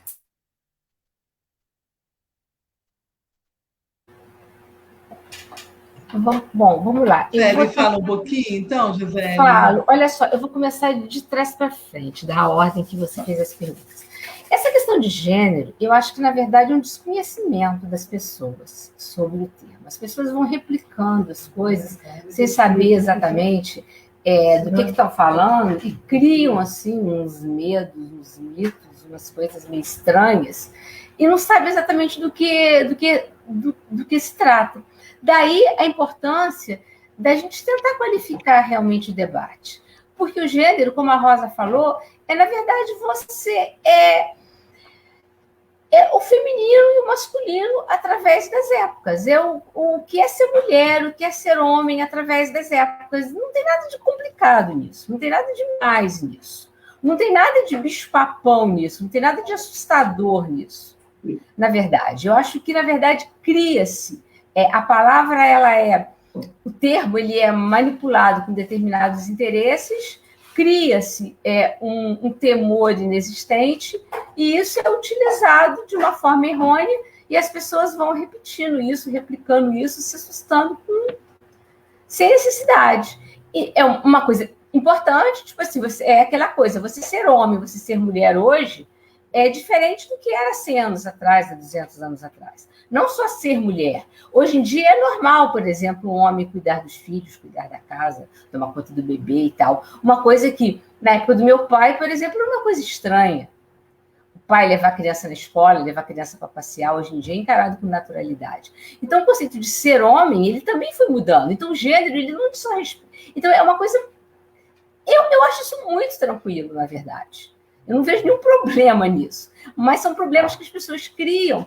Mas aí, qual seria o termo para isso? Eu acho que é você tentar explicar as coisas com calma, né? A gente tentar manter a calma, o que é uma coisa um pouco difícil, às vezes, nos tempos atuais, mas é tentar a gente manter a calma e tentar qualificar as discussões da melhor maneira possível e tentar esclarecer esses equívocos, que, na verdade, não existe esse bicho-papão todo, não existe essas coisas que as pessoas criam e tal. Isso é uma discussão importante e necessária, inclusive na escola.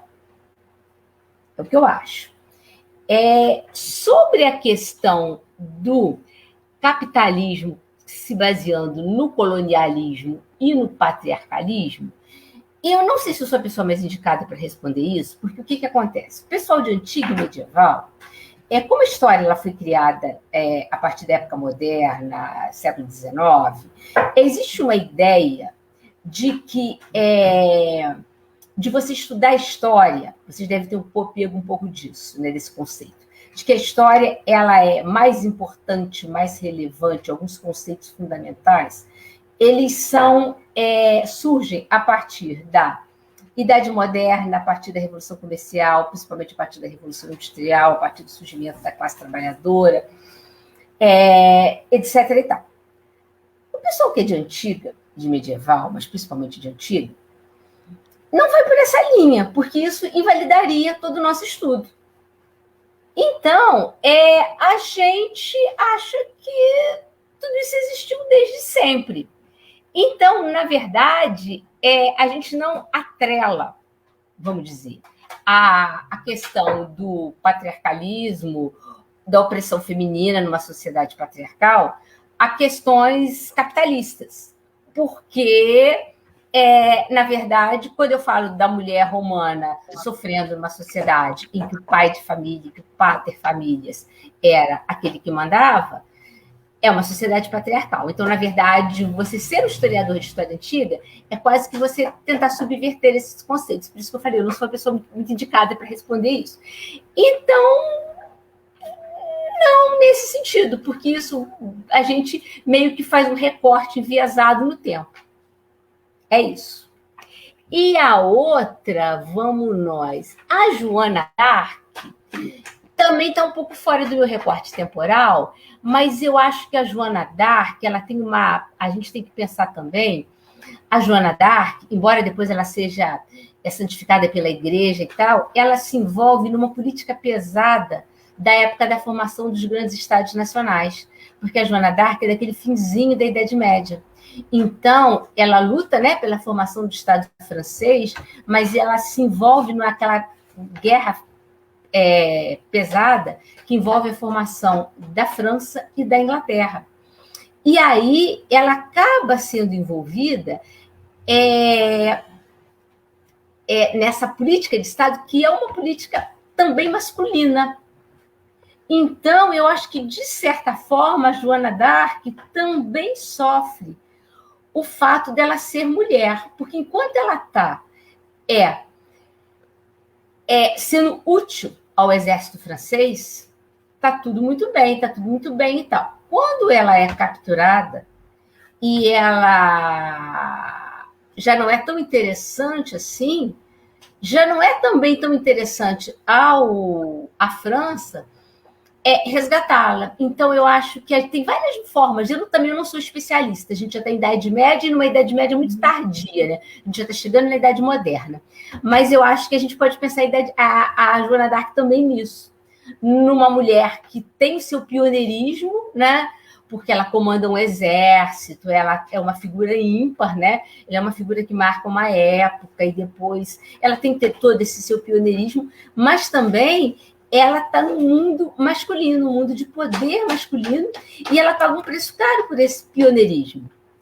E eu me pergunto, e aí pesa sobre ela uma acusação que era tipicamente aplicada às mulheres, de ser bruxa, de ouvir vozes, de ser estranha, de não se enquadrar naquele mundo masculino. Alguém falou isso aí quando falou na Pandora, em alguma coisa assim, alguém falou na Eva e tal, aquela coisa assim de que as coisas estranhas, as coisas esquisitas, as coisas perigosas, a maldade do mundo. A Pandora abre a caixa de maldade, a Eva come a maçã. As coisas maldosas, as maldades, elas vêm através da mulher. Né? Então, aí, quando a Joana d'Arc ela é útil, ok, tá tudo certo, ela está comandando o exército. Quando ela é condenada, é queimada na fogueira, e aí, então, ela não é útil mais para ser resgatada pelo exército francês. Então, eu acho que a gente pode fazer uma leitura de gênero também sobre o caso dela. Eu acho que ele possibilita várias leituras, mas é uma história muito rica, na verdade, eu acho. E é isso. É até onde eu posso falar. Tá ótimo, Gisele, muito bom. Agora a Inês, ela vai trabalhar um pouco também essas 3 questões, né, Inês? Isso. Com relação a Joana d'Arc, eu concordo muito com o que a Gisele falou, né? Juntou aí a questão política, né? Esse enfrentamento político, mas também tinha a questão dela ser mulher e o fato também dela ser um pouco mística, né? Tem alguns relatos que ela tinha algumas visões, e talvez até por conta dessas visões que ela conseguia ir para a guerra e até vencer, mas eles aproveitaram disso para poder jogá-la na fogueira. E por quanto tempo, né, a igreja também afastou a possibilidade de reconhecê-la. Assim como eu fiz a analogia aí com Maria Madalena, que hoje se descobre evangelhos apócrifos, onde conta mais a história, quer dizer, livros que não entraram na Bíblia, mas que mostram a potência, a importância, o poder dela, até para os discípulos de Jesus fazerem o seu caminho, necessitava de alguém com maior finanças, e ela tinha finanças para poder contribuir também financeiramente. Então, vale a pena realmente de acompanhar. E a Joana d'Arc tem também filme, não é novo, mas é um filme que tem toda a tecnologia e tal, que dá para assistir, que fica muito bom. Com relação ao socialismo, a Dulce, aí um abraço, Dulce.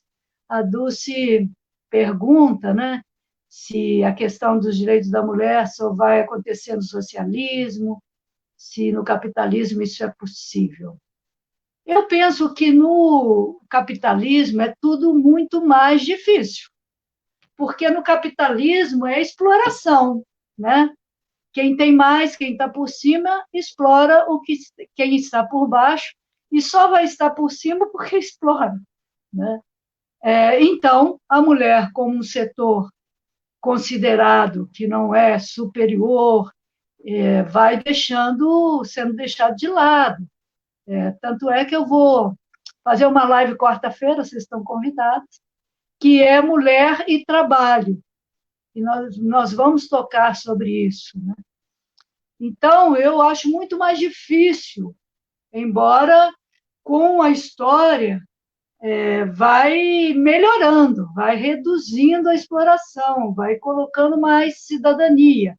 Mas cidadania plena, igualdade de direitos, está muito longe de ser conquistada, e acho que no capitalismo é muito mais difícil. No entanto, embora eu seja socialista, eu não acredito que as coisas vão ser mágicas, que o socialismo tem toda a sua teoria, né, que a gente luta para ser colocada em prática, porém, o mundo muda. E, logicamente, as questões de hoje não foram colocadas nas teorias iniciais de Marx, de Engels, não foram colocadas. Duas questões eu coloco: ambiente e a questão da mulher. Não foi colocado, não era preocupação da época. E nós temos que atualizar o socialismo e lutar para que, quando ele for implantado, esteja com maior respeito às mulheres.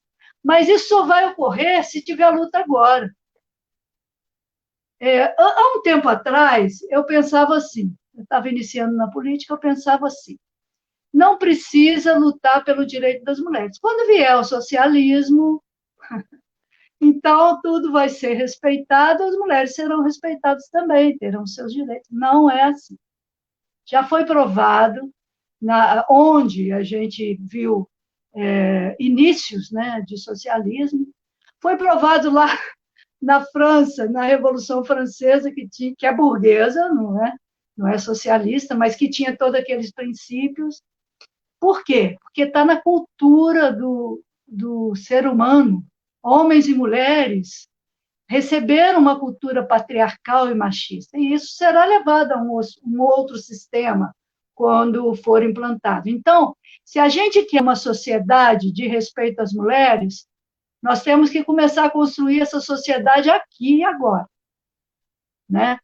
Mostrando aos nossos companheiros e companheiras e à sociedade como um todo, como que a mulher precisa e deve ser respeitada no aqui e no agora. E, lógico, uma sociedade socialista tem mais campo, mais chão para isso, porque a questão da exploração não é colocada como o principal ponto, né? O capital, a exploração como o principal ponto, mas é um processo de construção, certo? Gênero, também concordo, não há como ensinar gênero. Vamos ter uma matéria sobre gênero. Não há. Também concordo que espalharam fake news, mas tão bobo, tão sem pé e cabeça. E como é que as pessoas acreditaram num negócio desse? Eu fico pensando nisso até hoje, sabe? De dizer, não, eles querem um banheiro igual para o menino, para a menina. Eles estão distribuindo uma madeira de...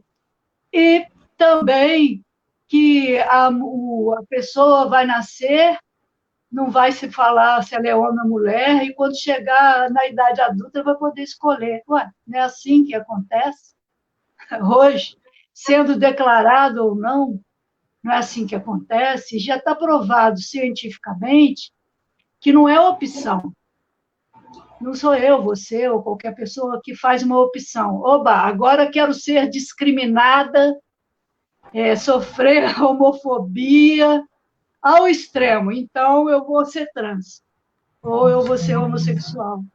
Ninguém escolheria isso numa sociedade que a gente vive. Então, é usada a palavra orientação, que eu acho uma palavra errada ainda, viu? Não sei qual que seria, mas acho que ainda vai ser descoberta uma palavra para dizer, porque orientação está orientada por quem? Né? Você leva essa pergunta. Mas é a palavra que está sendo usada hoje, onde as pessoas já têm no seu gene essa condição, né? Não é doença. E isso tudo, estar embutido na palavra gênero, essa questão do homossexualismo, das pessoas trans, e também pelo fato de aquela ideia que eu falei, linda e do lar, estar na cabeça das pessoas ainda, a palavra gênero foi criminalizada e colocaram isso tudo para fazer ela ficar mais criminosa ainda. Né? E não é ideologia, gente. Não existe ideologia de gênero, porque ideologia é uma questão de você estudar a sociedade como um todo, né? Um critério de que você organiza o estudo na sociedade. Né? Ideologia de direita, ideologia de esquerda, ideologia capitalista, socialista, e não ideologia de gênero. Isso foi formado aí para ficar mais simples. Quando é verdade, você tem que explicar. Quando é mentira, é muito simples. Eles colocam uma frase como se aquilo fosse a verdade e massifica aquilo nas pessoas. Eu também acredito que a educação precisa ser transversal. E volto a citar os dois temas.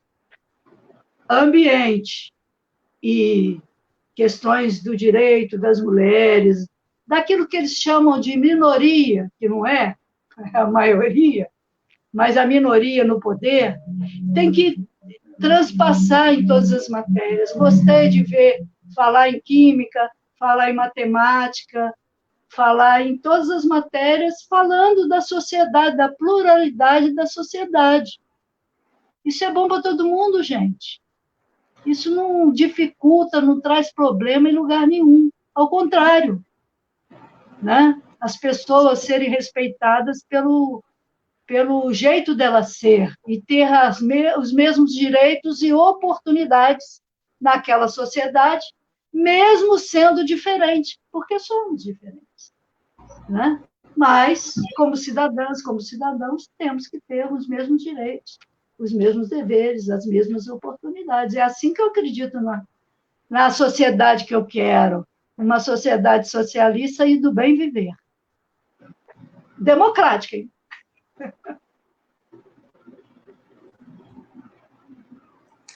Naquela sociedade.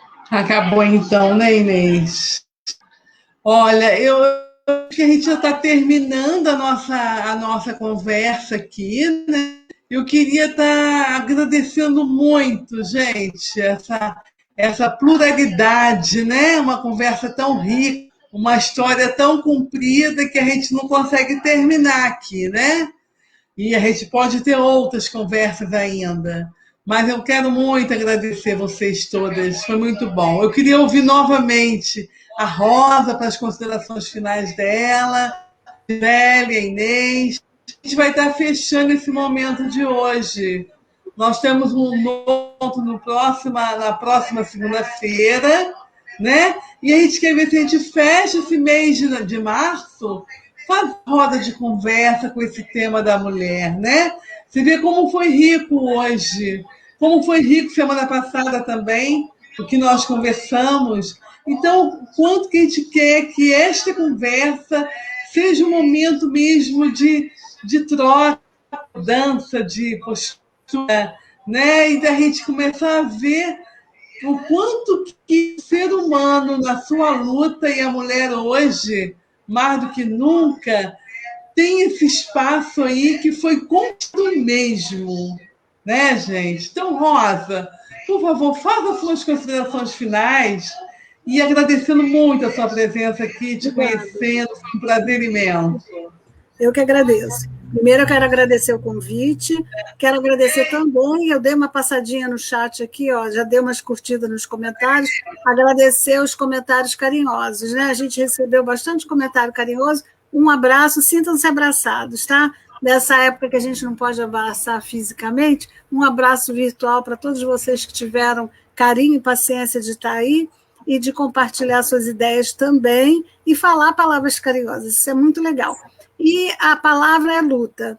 E a luta não é assim que você vai se armar, não é? A luta é a sua estrutura interior. Esteja preparado para as adversidades, esteja preparado para todas as situações desconcertantes que você vai viver no dia a dia, porque, vou repetir as palavras da Inês e da Gisele, uma conquista não significa que a gente pode cruzar os braços. A gente tem que lutar diariamente para aquelas conquistas permanecerem e serem ampliadas, para a gente deixar um legado melhor para a geração que vem. O nosso dever é esse, insistir, permanecer na área que a gente tiver. Nem todo mundo tem que se filiar a um partido, nem todo mundo, não, cada um na sua área, cada um dentro daquelas suas convicções. Seja ético em tudo que você faz, porque a ética vai dirigir você e você vai conseguir ser justo, ser coerente, ser humano. E se você é humano, se você tem um comportamento de ser humano, você abraça todo mundo, você inclui todo mundo na sua jornada. E a gente fica forte, não deixa os nossos direitos perecerem. E aí avança um pouquinho mais. Muito obrigada e boa noite para vocês. E as meninas também. Obrigada, muito prazer, viu? Obrigada, foi muito bom, sim. E Gisele, suas considerações finais também. Agradecendo muito. Gente, minhas palavras finais são só de agradecimento. Agradecimento a vocês pelo convite, João, Lívia, que estavam aí no apoio. A você, Fátima, a Inês, Rosa, pela oportunidade de ter compartilhado essa mesa. Aprendi muito com vocês. Agradecer o pessoal que estava assistindo.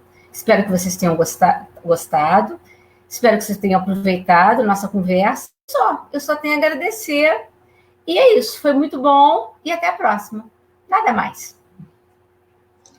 Obrigada, Gisele, foi um prazer muito grande também, tá? A Inês, você faz as suas considerações finais, a gente agradece muito a sua presença também aqui. Eu que agradeço, eu aprendi muito, viu, nessa live aqui hoje, foi muito bom ouvir a Gisele, ouvir a Rosa, saber, né, que vocês estão dentro de seu espaço, das suas profissões, trabalhando também para a libertação da mulher, da sociedade como um todo, para ser uma sociedade melhor de se viver, com mais respeito, né? Então, eu quero agradecer muito essa oportunidade de estar aqui, agradecer o convite, mandar um forte abraço a todo mundo que participou aí e todo mundo que ajudou a organizar. Essas mulheres de Barra do Piraí sabem muito bem o quanto eu gosto de Barra do Piraí e quanto eu tenho essas mulheres no meu coração. Eu falo aí, além da Fátima, a Dulce, a Cida Figueira, a Cida Gomes, não é? A Cida Santa Bárbara, é tanta gente que eu não vou lembrar de todo mundo, me desculpe, mas é muita gente boa, a Lívia está aí, o João também, e eu fico sempre muito feliz quando eu posso participar de algo aí em Barra do Piraí, e encontrar vocês, mesmo que seja virtualmente, tá? Então, muito obrigada, parabéns mais uma vez para todo mundo e vamos em frente, viu? Tem muita coisa a ser construída ainda e a conquistar.